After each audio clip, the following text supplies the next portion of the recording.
Before we start this video, do like and subscribe to our channel and not miss on any updates. Hello friends, we have some exciting news for you from CFA Institute. CFA Institute a few days ago has released some changes to CFA Scholarship. Now these are very important changes that you should keep in mind. Now what are these changes? Let me list them down for you. Okay. First one is number of scholarships. So earlier we had 5 types.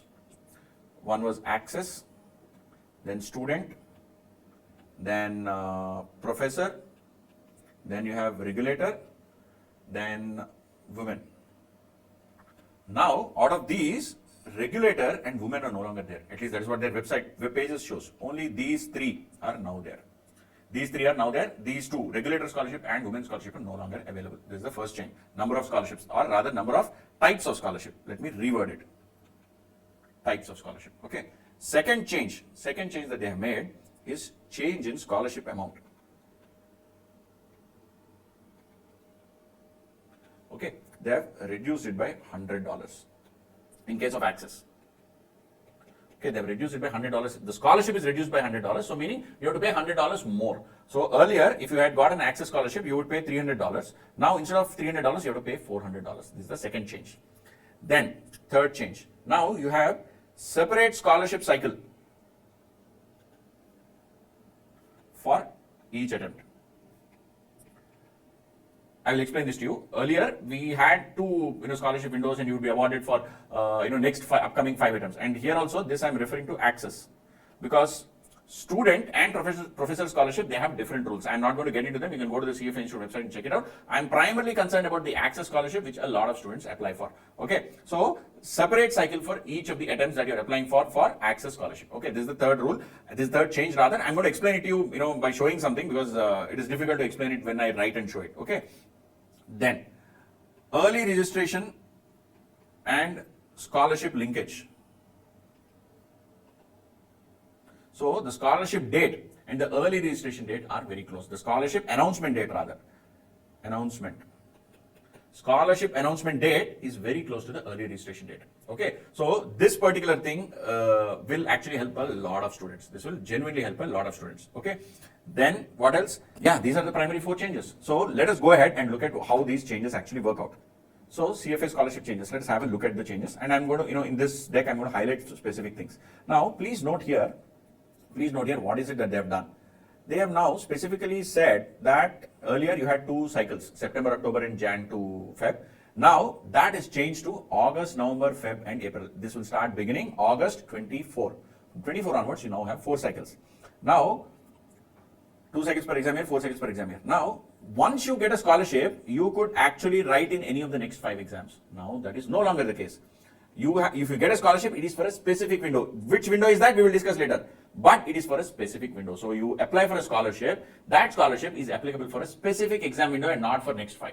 Okay, so that's a significant fundamental change. Please note, you now have 4 cycles. 4 scholarship cycles every year, and each scholarship is for a very specific attempt. What is that attempt? We will see. And then of course I also told you, post scholarship, if you were applying for level 1, then you would your registration fee would be exempt, and enrollment fee for exam would be reduced to $300. Now it is reduced to $400. So if you get access scholarship, we are all talking about access. $400 plus GST is what you have to pay if you get scholarship. That is the bottom line. Okay. Next, now let us look at this. If you are writing in May 25, okay, you can apply for scholarship any day beginning 8th August 24.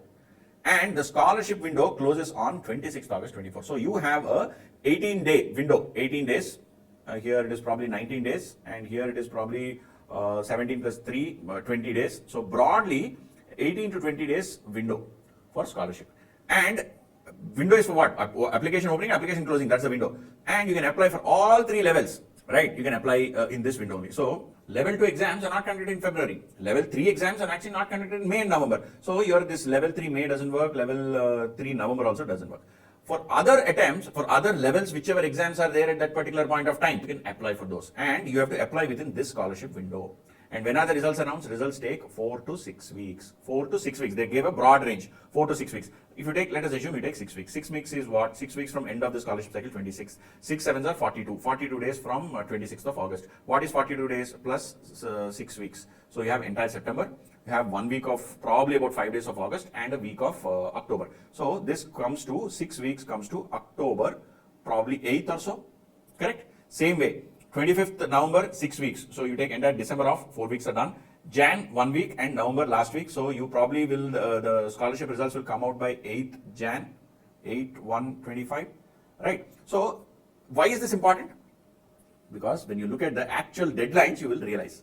What is the deadline? For your May 25 exam, the scholarship window is on, early registration window is on 9th October. When are the results likely to come out? 8th October. And what is early registration window? Early registration closure window, not the opening window, closure window. And when is it for August 25, right? After May 25, August 25 is 23rd Jan, tentatively, right? And here we are saying for August 25, the window, the results may most likely will come out by 8th of Jan. So what is happening here? Your results for scholarship are coming out before your early registration window closures. So, and they've also made a statement, if at all they don't come, you don't apply for a scholarship, you apply for a scholarship, you don't get the scholarship, and the results are declared after the closure of early registration window closure, then they will allow you to register at the same early registration prices. That is very specific. This is the same rule that was there earlier also. They are continuing the same rule. But most likely, the results for scholarship will come out immediately before your early registration window closure. This is a very, very, very important thing. Please note, there is no jamela of thinking whether I will get, not get, if I don't get, what should I do? All that is gone. And I would definitely not recommend anyone to go for standard registration. When you have this opportunity of doing for early registration, please go for it. And you see what is happening. For May 25, the scholarship window is closing on 26th August. So 26th August means how many months? September, October, November, December, Jan, Feb, March, April. So it is closing 8 months in advance.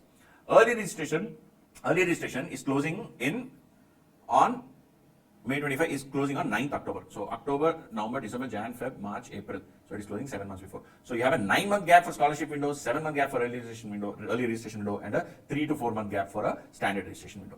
So that thing, they have now introduced this scholarship window as a 9-month gap. If you honestly ask me, it's a very welcome change. They should have done this long ago. Unnecessary confusion about 5 attempts, all of that is waste of time and energy. This is very straight, very clear, very easily understandable. And they've also mentioned very clearly in their website that the consideration for award of this scholarship is financial need. Okay, so what are the essays and all, we don't know yet. Only once they open the scholarship application form, we will know. So as of now, they have very clearly specified that your financial need or financial requirement is the criteria for access scholarship. Now, then, what are the other two scholarships? First, I spoke to you about access. Access, old was 300. If you get the scholarship, you have to pay 300 as fee plus GST. Now it is 400 plus GST. There are two other scholarships, student and professor. As per these, earlier you had to pay only $400. Now you are having to pay $600. I'm not going to go into too much detail because both of them have different cycles. So these are the changes. Now, so how does it compare to the previous one? Earlier you had this, access scholarship, student scholarship, women's scholarship, professor, regulator, all of those are gone. Now you only have 3: access, student, and professor. And access is you have to pay $400, all other fees is waived, $400 plus GST, and other two, student, professor, you have to pay $600, right? So that is the saransh or summary of this particular discussion, and I'm going to repeat what are all the changes just so that you understand and remember them once more. Just hold on. So what are the scholarships? You have now only 3 types. First, then changes in amount. Now you have to pay $400 instead of $300 earlier, $400. Then separate cycles for each attempt. So 9 months before the actual exam, you have a cycle, and for respective your level 1, level 2, level 3, depending on it, you can apply. Then early registration and scholarship cycle are now synced, right? So you may most likely get early scholarship results before the early registration deadline. And one more point I wish to highlight: they have also mentioned that if you go and make early registration and then say that after you also get the scholarship, without waiting for scholarship, you go and do the early registration, they will not refund you any fees. That they've made it very, very specific, very, very clear. And they've also said you can apply as many times as possible. There's no restriction in with respect to number of times you can apply. Okay, so those are the 2 additional points. Please note, please go to the CFA Institute website for scholarships for more details, or reach out to me, contact me for any doubts, and we'll be more than happy to assist you. Okay, so friends, if you have any queries, doubts, or anything, please feel free to reach out to us. We're more than happy to assist you. And please do comment, like, share this video. And if you are attempting level 1 or level 2 or level 3 anytime in the coming 4 or 5 attempts, please comment on this video so that we can reach out and assist you. So all the very best.